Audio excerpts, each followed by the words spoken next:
हरे कृष्णा भक्तगण प्रणाम सबाइके सबाई केमन आছেন आशा करी खूब भालो आছেন। तो आज 28 জানুয়ারি 2025 महाकुम्भेर उद्देश्ये आमी बृंदावन থেকে आग्रा फोर्टर उद्देश्ये रওনা दिएছি। এখন ভোর 5টা, কেননা আমাকে 8:40 ট্রেনটি ধরতে হবে। এখান থেকে 2 ঘন্টার মতো সময় লাগবে আগ্রা পৌঁছতে। গাড়ি পাওয়া নিয়েও মুশকিল, যাই হোক আমি গাড়ি পেয়ে গেছি। তো এখন এখানে কোনো রকমের রিজার্ভেশন পাচ্ছি না, সব বুকিং, দেখা যাক কী হয়। তো আমি ফোর্টের উদ্দেশ্যে বেরিয়ে পড়েছি। কিছু না খেয়ে রাত্রে একটু টমেটো রাইস বানানো হয়েছিল, কিন্তু ওটা পেতে পারিনি সময়ের অভাবে।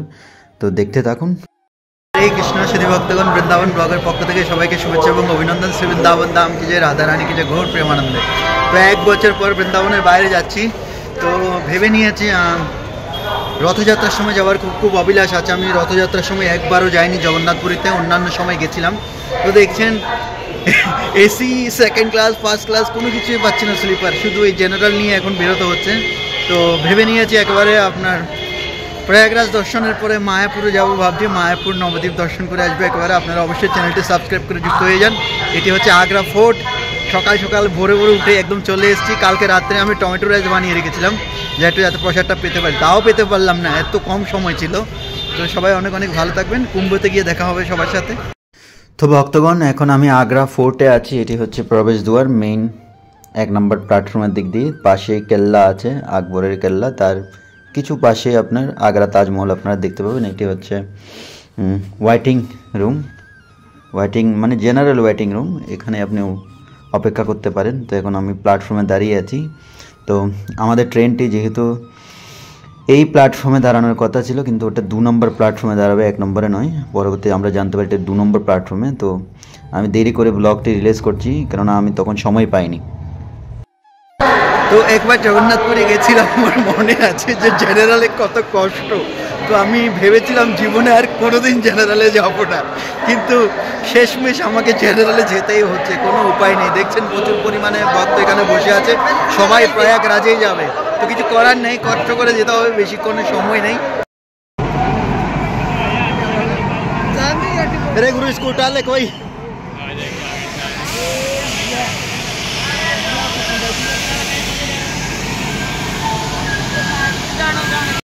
তো ভক্তগণ, দূরে ক্লান্ত হয়ে গেছি। এই যে 1 নম্বর প্ল্যাটফর্মে ট্রেন আসার কথা ছিল, ওটি মালবাহী ট্রেন এসছে। এখন 2 নম্বর প্ল্যাটফর্মে সবাই দেখতে পার হচ্ছে দৌড়াদৌড়ি করে। তো পুলিশ পর্যন্ত কী হয়ে গেল, বিরক্ত হয়ে গেল, দুশ্চিন্তায় পড়ে গেল, কারণ ট্রেন এখন আসার সময় হয়েছে, এটাও ছাড়ার সময় হয়েছে। সবাই এভাবে পার হচ্ছে ধুমড়ে। তো সত্যি আনন্দটাই আলাদা। দেখুন পুলিশ কত দুশ্চিন্তায় আছে। দেখুন यार, पुलिस वाले परेशान हो गया, तो डर तो लगेगा गुरु, ट्रेन आने के टाइम हो गया ना।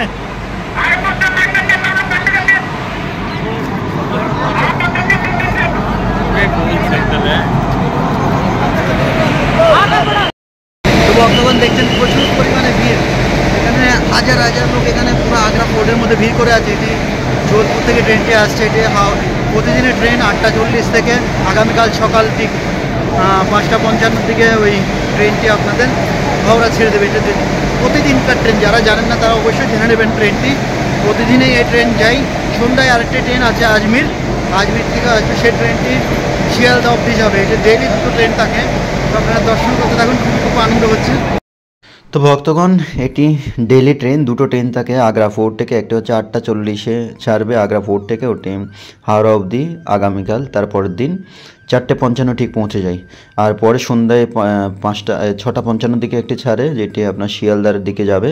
আমাদের ট্রেন চলে এসছে অলরেডি, দেখছেন। আর সেই ট্রেনটি আপনাকে পরের দিন 3:30 বা 40 দিকে নামিয়ে দেবে। তো এগুলো ডেইলি ট্রেন। আপনারা যখন আসবেন তখন আপনারা এই ট্রেনের মাধ্যমে যাতায়াত করুন, অনেক উপকৃত হবেন।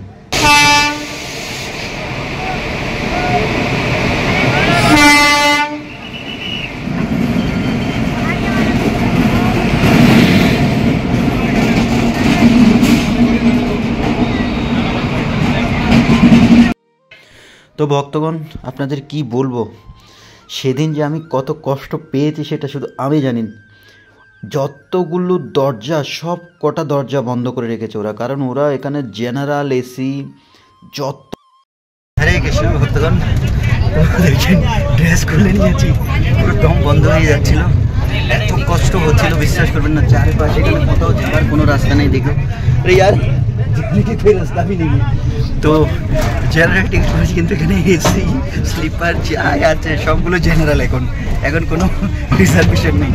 তো পুরো নিঃশ্বাস বন্ধ হয়ে যাচ্ছিল, কিন্তু ভগবানের করুণে এখন এতটুকু জায়গা পেয়েছি দাঁড়ানোর মতো। এখানে এইটুকু এরিয়ার মধ্যে 8 জন 10 জন দাঁড়াতে, কিন্তু ভগবানের করুণে এইটুকু এরিয়া দেখেন পুরো খালি পড়ে আছে। টয়লেটের দুটো মাঝখানের মধ্যে আরে নিকাল গিয়া ইয়ার।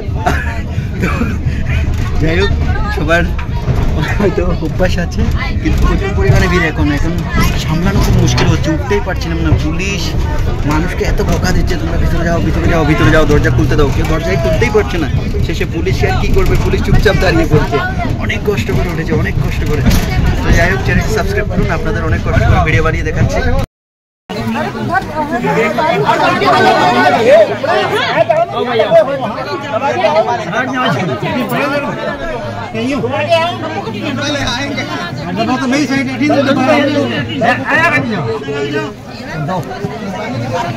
Mày đi chung.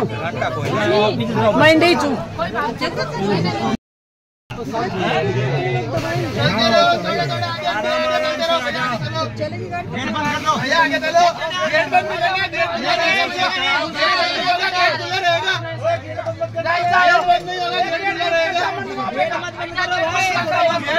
তো ভক্তগণ দেখছেন ট্রেন 135-এর উপরে স্পিডে চলছে। চেক করে দেখা হয়েছে, তার মধ্যে দরজা খোলা আছে অলরেডি, তার মধ্যে এরা ঝগড়াঝাটি করছে, মারপিট করছে। আমার তো খুব ভয় করছিল যে কেউ পড়ে যাবে। তো আমি ভিডিওটি বানিয়েছিলাম এবং ভেবেছিলাম প্রয়াগরাজে নেমে মাত্র পুলিশের কাছে এদের দুজনকে দেবো। প্রয়াগরাজ নামার ঠিক কিছু আগে এই দুর্ঘটনাটা ঘটে যায় এখানে। আর ওরা অনেকক্ষণ ধরে বার্তালাপ করছিল, একে অপরের সাথে ঝগড়াঝাটি অলরেডি করছিল। প্রথম হাসি ঠাট্টা করতে করতে ঝগড়াটিতে এটা রূপ নিয়ে নিয়েছে। তো অবশেষে আমরা এখন কিছুক্ষণ পর প্রয়াগরাজ নামবো। তো ট্রেন 2 ঘন্টা লেট করেছে। যাই হোক, এখন প্রয়াগরাজে চলে এসেছি। এই যে হচ্ছে আমাদের ট্রেন। দেখছেন প্রচুর পরিমাণে ভিড়, চারিপাশে প্রচুর পরিমাণে ভিড়। এসি বগির মতো এত ভিড় ছিল বলার বাইরে। যাই হোক, আপনাদের দর্শন করাতে থাকবো, আপনারা দর্শন করতে থাকুন। চ্যানেলটি অবশ্যই সাবস্ক্রাইব করে যুক্ত হয়ে যাবেন। তো ভক্তগণ এত আনন্দ লাগছে বলে বোঝাতে পারবো না, পুরো দম বন্ধ হয়ে যাচ্ছিল। আমি তো ভেবেছিলাম আজকে উঠতেই পারবো না, বাসে করে যাব, কিন্তু ভগবানের কৃপায় উঠে গেছি। তো দেখছেন প্রয়াগরাজ জংশনে আছি, এখানে আমাদের এটি ট্রেন এখন নেমেছি। পুলিশ দেখুন খুব যত্ন সহকারে সবাইকে নামাচ্ছে এবং সবাইকে উঠাচ্ছে। আর পুলিশের কথা মানছেই বা কে, পুলিশ কন্ট্রোল করতেই ব্যর্থ হচ্ছে। প্রচুর পরিমাণে ভিড় দেখুন, এখানে সারিবদ্ধ হয়ে হাজার হাজার সমাগম হয়েছে এখানে ভক্তের। সবাই উঠছে নামছে। আপনি দেখলে আপনি নিজেই অবাক হয়ে যাবেন, কিন্তু একটু বিচলিত হয়ে যাবেন যে কি করা উচিত সেটাই আপনি বুঝতে পারবেন না। যে পূর্ব পশ্চিম উত্তর দক্ষিণ কোনোটাই বুঝতে পারবেন না। এখানে পুলিশ অনেক রকমের ব্যারিকেড লাগিয়ে রেখেছে, সব দিক দিয়ে আপনি বিচরণ করতে পারবেন না, যাতায়াত করতে পারবেন না। এটি পুলিশের সীমাবদ্ধতা আছে দেখা যাচ্ছে এখানে। তো পুলিশের নির্দেশনা অনুসারে এখানে পুরোপুরি আপনাকে কন্ট্রোল হতে হবে, পরিচালিত হতে হবে, নয়তো আপনাকে এখানে সমস্যার শিকার হতে হবে। তো অবশেষে আমরা মহাকুম্ভের মধ্যে প্রবেশ করছি। তো এখন আমরা রেল স্টেশন থেকে বেরিয়ে প্রায় কুম্ভের দিকে চলে এসেছি। তো এখানে দেখুন কুম্ভের মধ্যে এখানে রাত্রিকালীন সময় প্রচুর পরিমাণে এখানে ভিড় দেখা যাচ্ছে। প্রায় সন্ধ্যে 7টা বেজে গেছে। তো দেখতে থাকুন এবং মহাকুম্ভের কৃপা লাভ করুন গৃহে বসে। এখানে লক্ষ কোটি ভক্তের সমাগম হয়েছে। তো এখন যেহেতু সন্ধ্যা হয়ে গেছে 7টার কাছাকাছি, আর সত্যি বলতে কিছু খেতে পারিনি সকাল থেকে, যার জন্য খুব একটু বিচলিত আছি। তো আমার প্ল্যানিং ছিল আজকে স্নান করে বেরিয়ে যাব, কিন্তু আবার প্ল্যানিং করেছিলাম মায়াপুর নবদ্বীপে যাব, দেখা যাক কী হয়। তো এখন আমরা প্রবেশ করছি মেন কচ্ছিম দুয়ার বলা হচ্ছে এটাকে, কচ্ছপ দুয়ার। কচ্ছপ মানে গঙ্গা মাতার বাহন, সম্ভবত কচ্ছপ। তো গঙ্গা মাতা ওখানে বসে আছে, গেটের মধ্যে দেখা যাচ্ছে গঙ্গা মাতার একটি আলক্ষ্য ওখানে খুব সুন্দরভাবে ওরা তৈরি করেছে, কচ্ছপের উপর বসে আছে।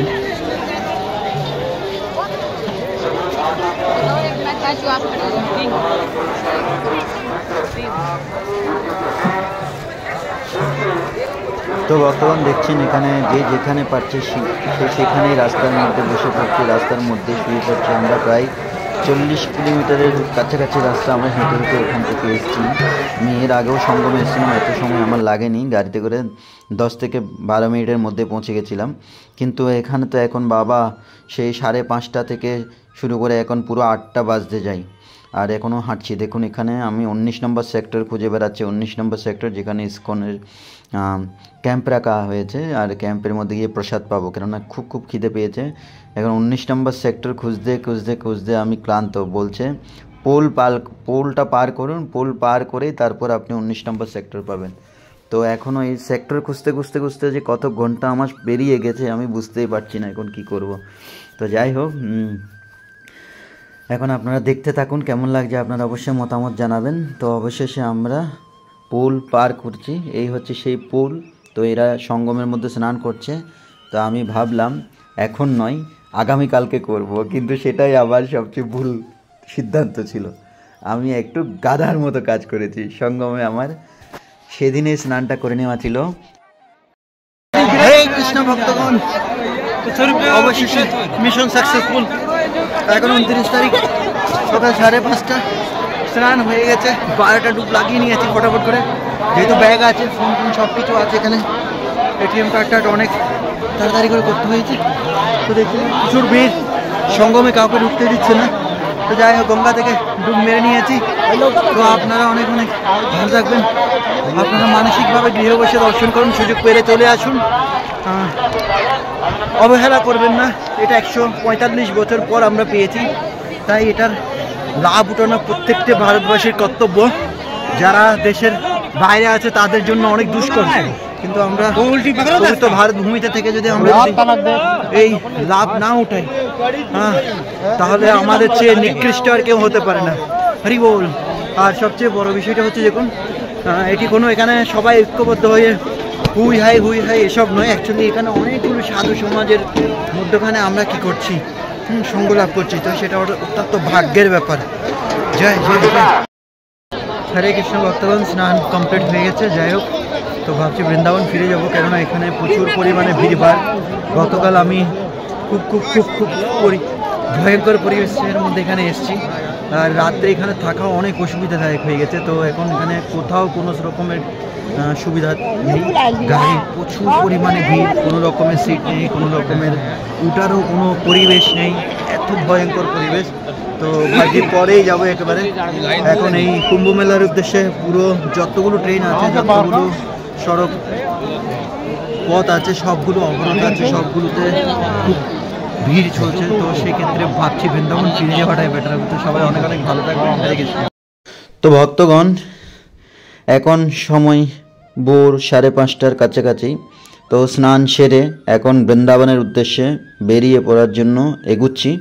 তো এখনও হাঁটতেই আছি যে 18 নম্বর সেক্টর হয়ে অথবা 18 নম্বর পোল হয়ে অথবা 21 নম্বর পোল হয়ে আমাদের বেরিয়ে যেতে হবে প্রয়াগরাজ জংশনের উদ্দেশ্যে। তো গঙ্গা মায়ের অপরূপ দর্শন করুন। নমামি গঙ্গে, জয় জয় মা গঙ্গে, জয় জয়। দেখছেন লক্ষ কোটি ভক্তের সমাগম ওই দিক দিয়ে। 19 নম্বর যেটি পোল সেটা দিয়ে পার হচ্ছিল সবাই, ত্রিবেণী সঙ্গমের যেটি রাস্তা। এখন আমরা অন্যদিকে আছি, আর একটা সেক্টরের জন্য প্রায় আপনাকে কমপক্ষে 6 থেকে 7 কিলোমিটার হাঁটতে হবে, এরকম অবস্থা। তো কিছু সেক্টর একটু কম আছে, কিন্তু বাবা ভীষণ দূরত্ব, এখানে হেঁটে পুরো পাগল হয়ে যাচ্ছি। তো এখানে শুধু গোল ঘুরতেই থাকছি। তো দেখছেন সবাই স্নান করছে এখানে। এটা সঙ্গম থেকে প্রায় 6-7 কিলোমিটার দূরত্ব এরিয়ার মধ্যে ওরা স্নান করছে গঙ্গায়। সঙ্গমের আশেপাশেও নেই, অনেক দূরে, এখান থেকে দেখতেও পাবে না তারা সঙ্গমকে, ওখানে যেতেই দিচ্ছে না। আমরা সঙ্গম থেকে বেরিয়ে আসছি, আর সঙ্গমটি হচ্ছে একদম ইসকনের ক্যাম্পের পাশেই। হরে কৃষ্ণ ভক্তগণ, তো অবশেষে প্রয়াগরাজ থেকে বাংলা যে মায়াপুরে যাওয়ার জন্য গাড়ির কোনো ব্যবস্থা নেই। তো শরীরও কাজ করছে না, প্রসাদ পেতে পারছি না, এখানে প্রসাদের কোনো ব্যবস্থা নেই, খুব টায়ার্ড হয়ে পড়েছি। তো অবশেষে এখানে পেলাম স্কুটি করে 200 টাকা করে। আমরা ওখান থেকে প্রয়াগরাজ জংশনের উদ্দেশ্যে যাচ্ছি। তো এখানে অনেক হয়রানি হতে হবে। আপনারা আসবেন তো নিজ দায়িত্বে। যদি 20-30 কিলোমিটার 40 কিলোমিটার পায়ে হাঁটার শক্তি থাকে তাহলে অবশ্যই আসবেন আপনারা। হরে কৃষ্ণ। তো যারা ভাবছেন অমৃত প্রাপ্ত করার জন্য এখানে আসবেন মহাকুম্ভে, তো আমরা সবাই অমৃত প্রাপ্ত করেছি, এখন আমাদের অমৃত বেরিয়ে যাচ্ছে। এই যে পিছিয়ে দেখেন, সবার অমৃত বেরিয়ে যাচ্ছে। যে 5 ঘন্টা ধরে আমরা চলছি, এখন অবধি রেল স্টেশন আমরা পৌঁছতে পারছি না। এদিকে করে কোনো রাস্তা শেষই হচ্ছে না। তো অমৃত প্রাপ্ত করবেন তো আসুন, অমৃতের পাওয়ার পায়ে হেঁটে হেঁটে হেঁটে হেঁটে হেঁটে আপনার অমৃতের পাওয়ার আপনি বুঝতে পারবেন।